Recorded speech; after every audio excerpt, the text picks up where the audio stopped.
Railway underground मध्ये पाणी जमा झाल्याने एक बाजू महिनाभरापासून बंद. रेल्वे अंडरग्राउंड चालू करा अन्यथा मत्स्यपालन करण्याची परवानगी द्या. एजाज कुरेशी.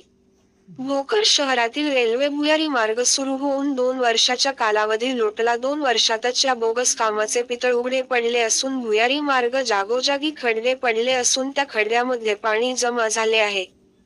वाहनधारकासाठी सोयीचे व्हावे यासाठी रेल्वेने विभागाच्या वतीने अंडरग्राउंड भुयारी मार्ग बांधून काही वर्षांपूर्वी प्रवासासाठी सुरू करण्यात आले होते, परंतु पावसाचे पाणी निघण्यासाठी व्यवस्थितरित्या व्यवस्था करण्यात आले नसल्यामुळे पावसाचे पाणी त्या भुयारी मार्गातच महिनाभरापासून जमा आहे. त्या पाण्यामुळे प्रवाशांना ये-जा करण्यासाठी एकच भुयारी मार्ग उपलब्ध असल्याने छोटे मोठे अपघात दररोजच होत आहे. वारंवार सूचना देऊन सुद्धा संबंधित विभागाच्या वतीने काहीही उपाययोजना करण्यात आल्या नाही.